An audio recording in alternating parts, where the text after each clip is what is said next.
Welcome back to this episode of In the Garage. Man, it has been a minute. Let me just tell you, we've been busy. No, I have not forgot about the old 57, but we have had things that had to be taken care of. Some family things that had to be taken care of. Everything's good, nothing was bad. But it was very time consuming to take care of those things. And we had vacation we had to go on. I didn't film any of that. I typically do not film personal things outside the garage. But we're back on it, and we're gonna pick up right where we left off on this steering. So y'all hold tight, sit back, grab some popcorn. Welcome to this episode in the garage.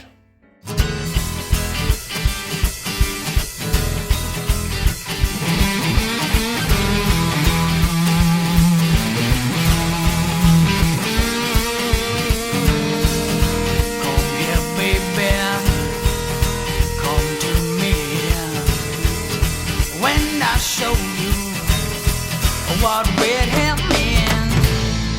I know you want me. Well, I want you to. What will you do? Love child, what will you do?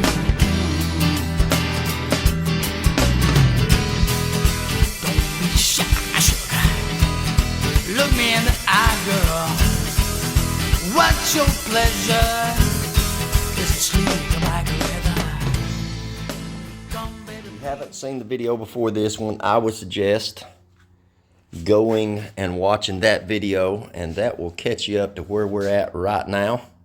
So now what we've got to do is we've got to clock this gearbox so that we have our full steering to left and full steering to right. And there's two things that you got to do. Now, we didn't fully disassemble this gearbox. In other words, we didn't take this shaft out. So there's a few things we're not going to have to fool with inside this barrel here, this tooth barrel. If you was to roll that over, you would see a couple of bolts, and then that thing is full of ball bearings. I don't know, 21, 27, some odd number like that. And you'd have to get all those ball bearings out in order to get that shaft out. We do not need to do that. The only thing we had to do to this gearbox was fix a leak out the bottom of the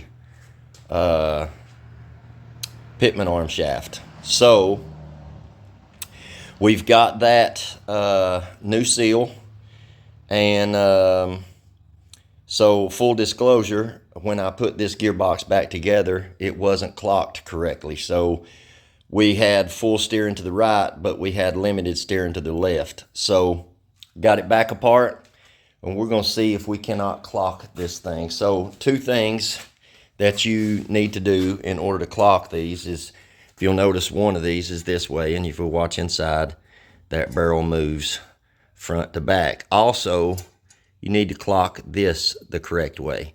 So if you remember just a second ago, I mentioned if you roll that all the way around, you'll see two bolts. And so we don't need to do that. So we need to clock this up here where it will receive the gears on the bottom of that, in between the teeth of this gear here. So I know that from full lock left to full lock right is 5.5 turns. So if my third grade math is correct, center, this barrel here should be center at 2.25 turns.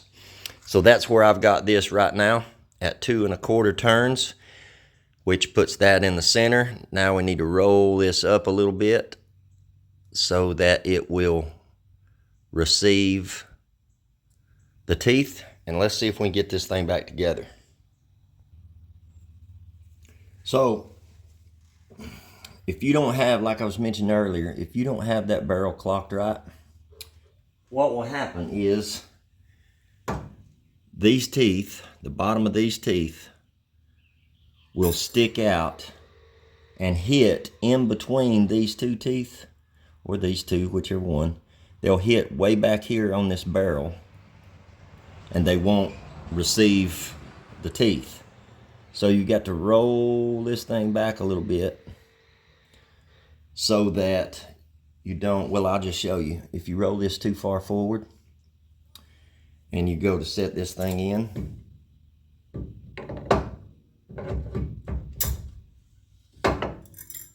you'll hear it hit real solid.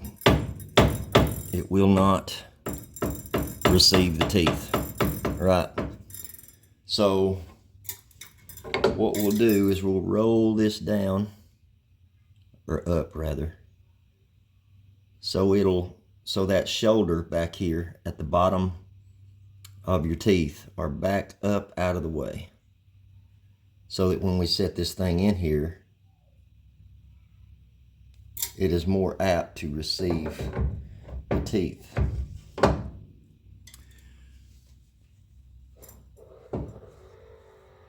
If I can turn it.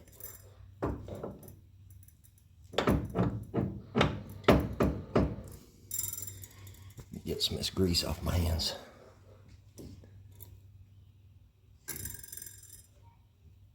Let's make sure it's rolled back.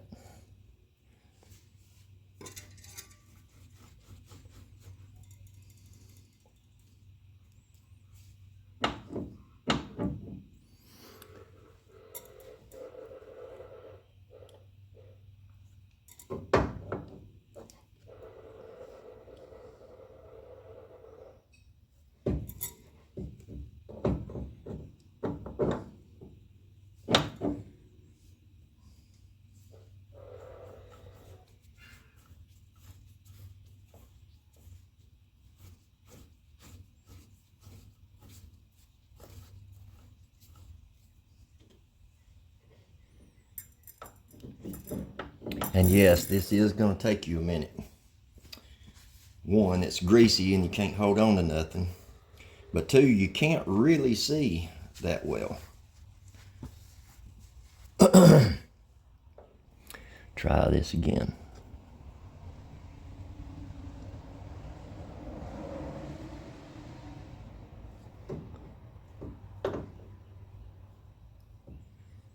Just like so.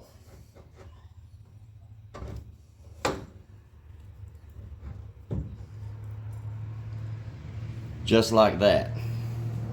Now, if we put this thing together correctly, we should have our full steering left to right.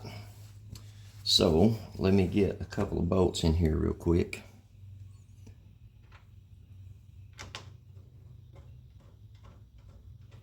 And test that out.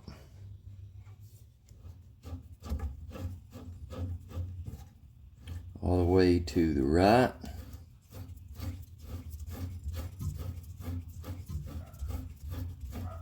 All the way to the left. Now, I'm going to bottom it out all the way to the left. I'm going to go my quarter turn. One full turn. One full turn. That should put us in the center. And now, if you'll notice, starting right here, and every 90 degrees around that shaft, you have a tooth missing.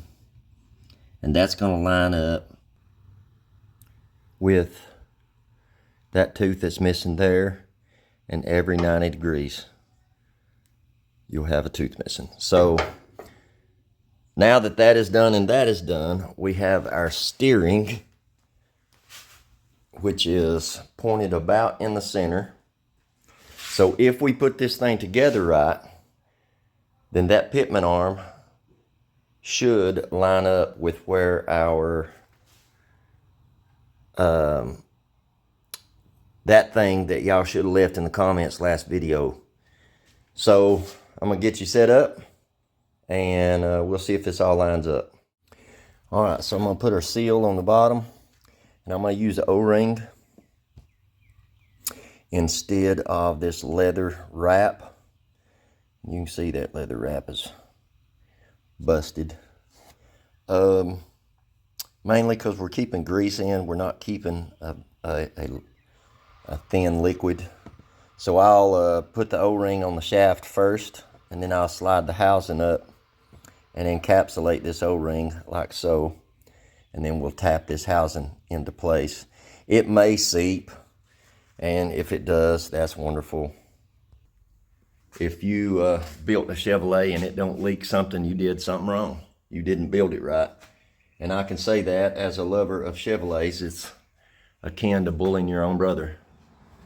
All right, we've got our seal all the way up in the housing, and you can tell that it is all the way up in the housing because it will bottom out. It won't go any farther in there. All right, that is in place. Now, we've got to line up our valve pin here with this hole here and line up this with our pitman shaft that comes out. So it's still going to take me just a minute to do this because both of them are pretty precise, but I can see that those missing teeth grooves I was telling you about earlier are lined up.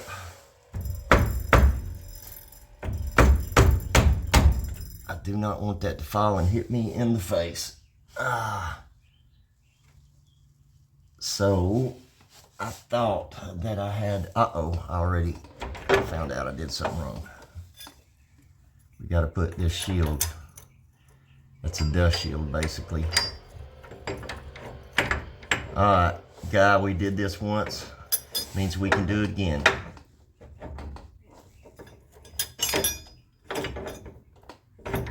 Just like that. All right, I'm gonna trust that that's not gonna hit me in the first thing. Let's get our nut down here. Just like so. Then we'll put our lock washer and our nut on our pitman shaft.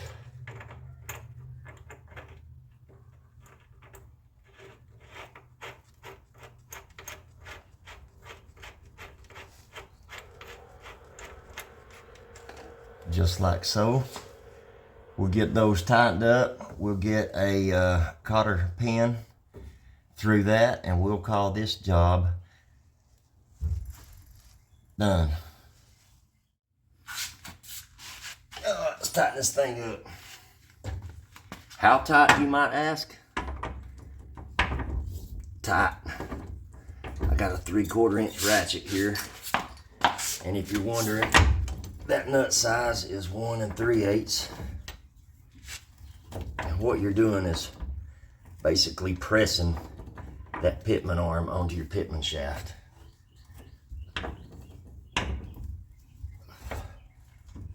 So if I had to guess, I'd say, I don't know, tight. Could have swore I just said that.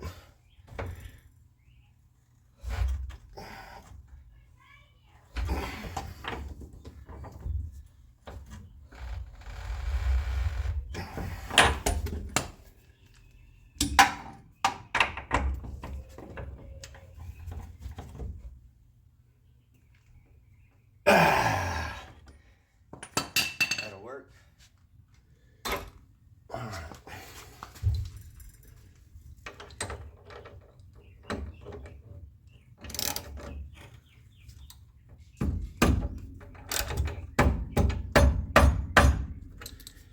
I have to see how close I am because I can't see nothing.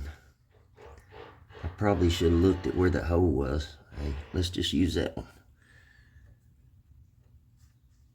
Let's go from the other side.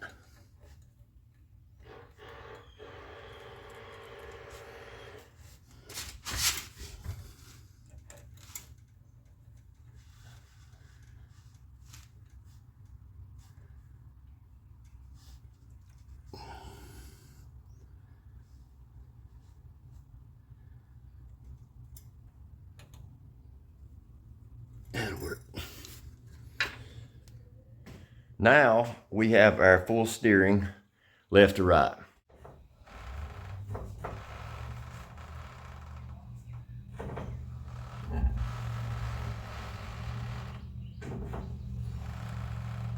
All right, so now that we've got our gearbox, pitman arm, and our arm down there on our valve tight with a pin in it, we come up here and check.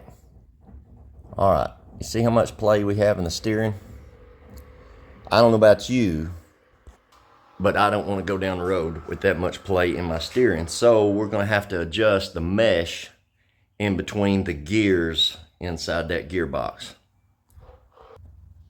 So the way that we do that, this shaft moves up and down via this nut right here. So if you can imagine, when you set up a ring and pinion, you're setting up the mesh of the gears, how the gears mesh together. So on a ring and pinion, you're moving the gears, the pinion, in and out of the ring, or vice versa, the ring in and out of the pinion, right? So back here on the bottom of the teeth, they get thicker and they're thinner up here. So by moving them in and out, you're closing up that gap. Well, in the steering gearbox, it's sort of the same, except instead of moving in, you're moving back and forth. So I should have showed you, but it's so greasy you wouldn't have got a good view. But those teeth, long ways, they're tapered. They're thick at one end and thin at the other. So by moving them in and out, you're actually getting more gap.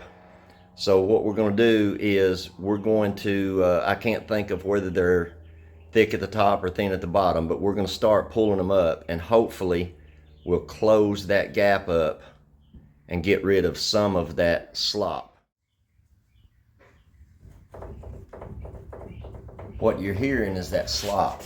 See, nothing down here is moving at all. That's all the gap in between the teeth on that barrel and the teeth on that pitman shaft. So I'm going to get you set up, and we're going to make an adjustment and see whether we made it worse or better.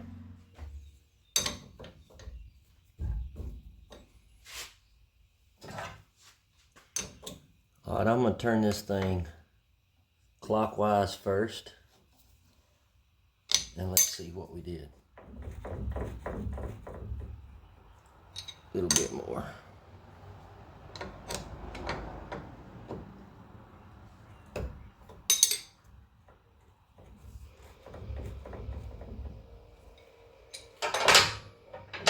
Let's see what we got.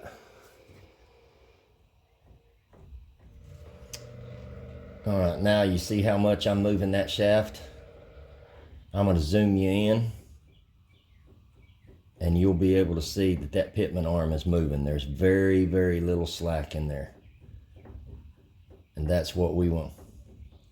Now, you can tighten this up so tight that it'll actually be hard to steer. That's what you don't want. But you want to take a lot of that play out of it. It's going to make it a lot better to drive. It's going to make it respond better. And it'll be funner to drive. Go ahead and tighten this up. And we'll call that good.